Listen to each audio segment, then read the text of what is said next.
கிறிஸ்துவுக்கு அன்பான தேவ பிள்ளைகளே, மீண்டும் ஒரு விசை கூட தேவன் பெரிய கிருபையாக அடியாளுக்கு உங்களோடு கூட இந்த காலைக்கதிர் நிகழ்ச்சியின் வாயிலாக உங்களோடு கூட இணைவதற்கான ஒரு பெரிய கிருபையை தந்திருக்காங்க. அதனால ஆண்டவரை சோஸ்தரிக்கிறேன். இந்த நாளில் நமக்கு வருகிற வாக்குத்தத்தம் எங்க இருந்து அப்படின்னு சொன்னா, யோவானுக்கு எழுதின சுவிசேஷம் 6ஆம் அதிகாரம் 20வது வசனம். இயேசு கடலின் மேல் நடந்து படவுக்கு சமீபமாய் வருகிறதை அவர்கள் கண்டு பயந்தார்கள். அவர்களை அவர் நோக்கி, நான் தான், பயப்படாதிருங்கள் என்றார். ரொம்ப கஷ்டமா இருக்கிற ஒரு இடத்துல ஒருத்தர் வந்து நம்மளை காப்பாற்றுவதற்காக சொல்லும் பொழுது ஒரு வார்த்தை எப்படி இருக்கும்னு சொன்னா, அது ரொம்ப நமக்கு பெரிய உற்சாகத்தை மாத்திரம் தராது, பெரிய தைரியம் அது மாத்திரம் இல்லாதபடிக்கு பெரிய பாதுகாப்பான ஒரு இடத்துல இருக்கிறோம் அப்படின்னு சொல்லி அது நமக்கு சொல்லும். எப்படின்னு சொன்னீங்க அப்படின்னா, செயின்ட் லாரன்ஸ் நதியிலிருந்து என்ன சொன்னா, முதலாவது ஒரு கப்பல் பயணம் என்ன செய்யறத யாருன்னா தாமஸ் கெல்லி என்பவர் என்ன செய்யறாரு அப்படின்னு சொன்னா, ஒரு செய்தியை கொடுக்குறாரு. என்ன அப்படின்னு சொன்னா, அவர் வந்து லான்ஸ்டாங் சால்ட் நீர்வீழ்ச்சியில இருந்து என்ன செய்யறாரு அப்படின்னு சொன்னா, அந்த கப்பலை கொண்டு போறாங்க. நீங்க பாத்தீங்கன்னு சொன்னா, அந்த நீர்வீழ்ச்சியிலிருந்து தண்ணி ரொம்ப வேகமாக என்ன செய்யுது, கொட்டுது. அந்த தண்ணி கொட்டுறதுனால என்ன செய்யுதுன்னா, அப்படியே உங்களுக்கெல்லாம் தெரியும், தண்ணி மேலே உயர்த்துறது வரும்போது என்ன செய்யும், அப்படியே நுரையா என்ன செய்யும், அது அப்படியே போயிட்டு கொண்டிருக்கிறது. அப்படி நுரையுடன் ஓடிக்கொண்டிருக்கிறதுனால கப்பலை வந்து யாருக்கும் என்ன செய்யல, அங்கே என்ன இருக்குதுன்னு சரியா கண்டுபிடிச்சு கொண்டு போக முடியல. கொஞ்சம் தூரத்தில் நிறுத்தி இருக்கிறாங்க. அப்போ புதிதாக சேர்ந்த ஒரு கப்பல் என்ன செய்யறாரு அப்படின்னு சொன்னா, அவர் அந்த கப்பலை நான் எடுத்து ஓட்டுறேன் அப்படின்னு சொல்லி அவர் அந்த மாலுமி சொல்றாரு. அப்படி சொல்லி என்ன செய்யறாருன்னு சொன்னா, அதை ரொம்ப பொறுமையாக அந்த 2 கற்காத குன்றுகளுக்கு நடுவாக நம்ம கையை தொட்டாவே என்ன செய்யும், அந்த குன்றை தொட்டுடலாம் கப்பல்ல இருந்து. அவ்வளோ நெருக்கத்திலயும் என்ன செஞ்சார், கொண்டு போறதுக்கு அவர் எனக்கு அந்த வழியெல்லாம் தெரியும், நான் போறேன் அப்படின்னு சொல்றாரு.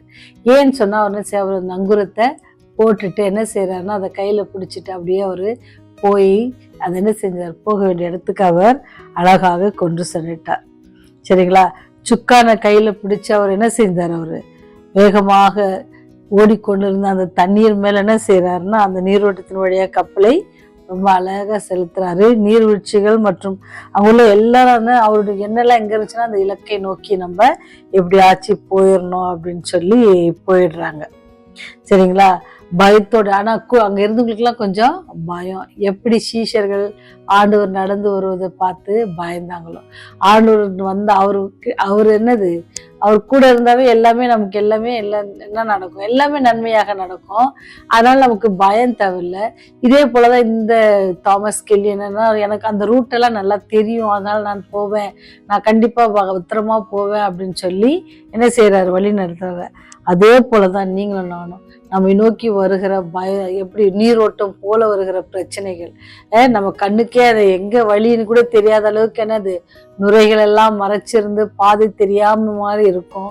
அப்படி நம்ம வாழ்க்கை இருந்தாலும் ஆண்டவர் சொல்றாரு, நான் தான் இருக்கிறேன், நீங்க என்ன செய்யாதீங்க, பயப்படாதீங்க. நான் வந்து என்ன செய்வேன், உங்களுக்கு முன்பாக இருக்கிற எல்லா பிரச்சனைகளையும் என்ன செய்வேன், நான் நீக்கி போட வல்லவரா இருக்கிறேன். நிச்சயமாக என்ன செய்யலாம், நீங்க கரையை சேர முடியும், நீங்க அந்த பிரச்சனையில இருந்து வெளியே வர முடியும். அது உங்க கண்ணுக்கு என்ன செய்யும், பெரிதான பிரச்சனையா தோணும். ஆனா அது என்னது, என்னால என்ன செய்ய முடியும், எல்லா பிரச்சனையும் என்னால நீக்க முடியும் அப்படின்னு சொல்றாரு. நாம என்ன செய்ய தேவையில்ல, இந்த நீரோடை போல இருக்கிற பெரிய நீர்வீழ்ச்சிகள் எல்லாம் பார்த்து நம்ம பயந்துட வேண்டாம். நம்முடைய பிரச்சனைகள் நீர்வீழ்ச்சியை போல ரொம்ப உயரமா இருந்த உயரத்துல இருந்து அது குதிச்சு அந்த தண்ணீர் எல்லாம் நுரைகளாய் மாறி போறது போல நம்முடைய பிரச்சனைகள் இருந்தா கூட நாம பயப்பட தேவையில்லை. ஏன்னு சொன்னா, ஆண்டவர் சொல்றாரு, நான் உங்களோட கூட இருக்கிறேன். அவர் சொல்ற, நான் சதா காலம் நான் உங்களோட கூட இருக்கிறேன் அப்படின்னு சொல்றாரு.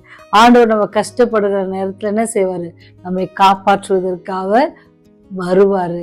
தண்ணீர் மேல நடந்து வருவாரு. தண்ணீர் என்ன செய்வாரு, ரத்தமாக மாற்றி கொடுப்பாரு.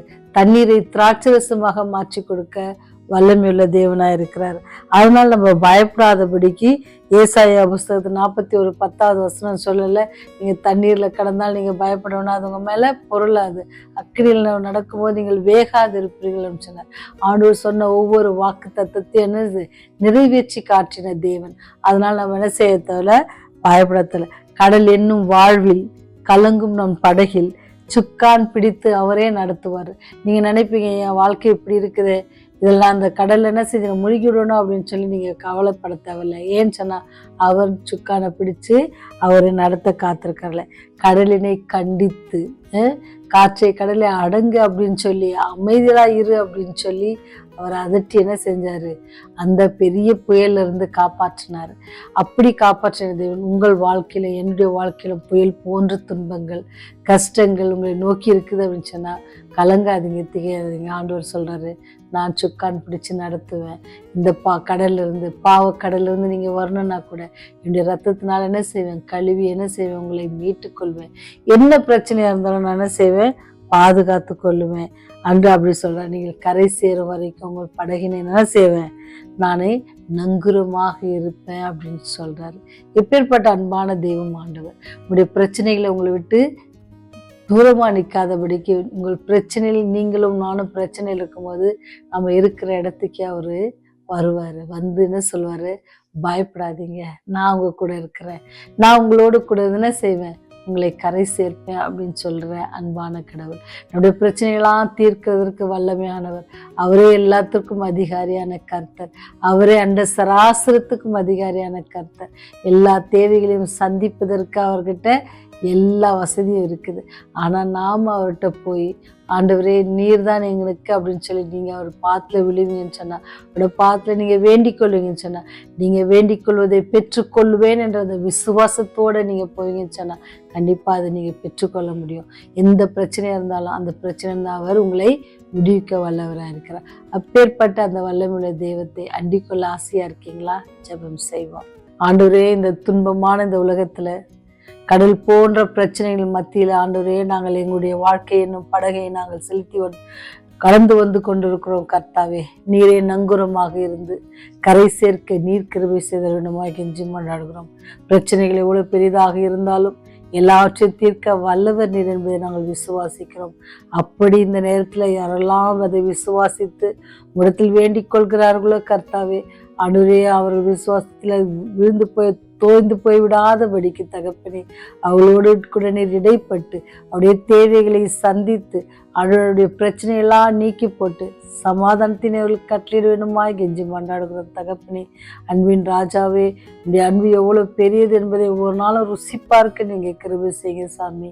கர்த்தர் நல்லவர் என்பதை ருசி பாருங்கள் என்று சொல்லியிருக்கீங்களே சாமி. இது எல்லாவற்றுக்கும் அதிகாரி ஆண்டவரே.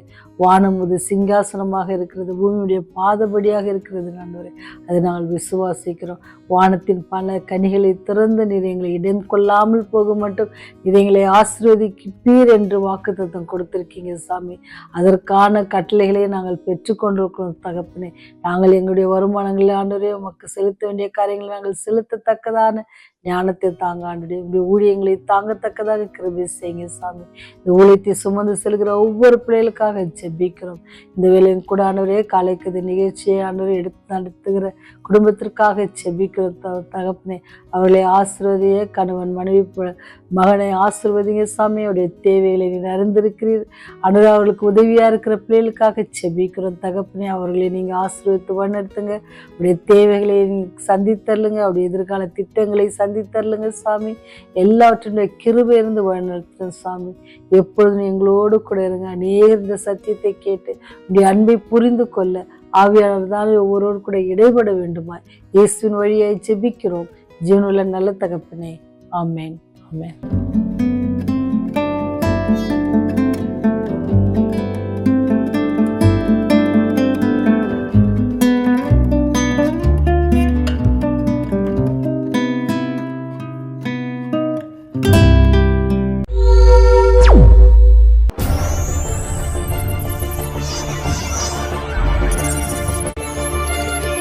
நீங்கள் பார்த்துக் கொண்டிருப்பது உங்கள் ரிவைவல் டிவி.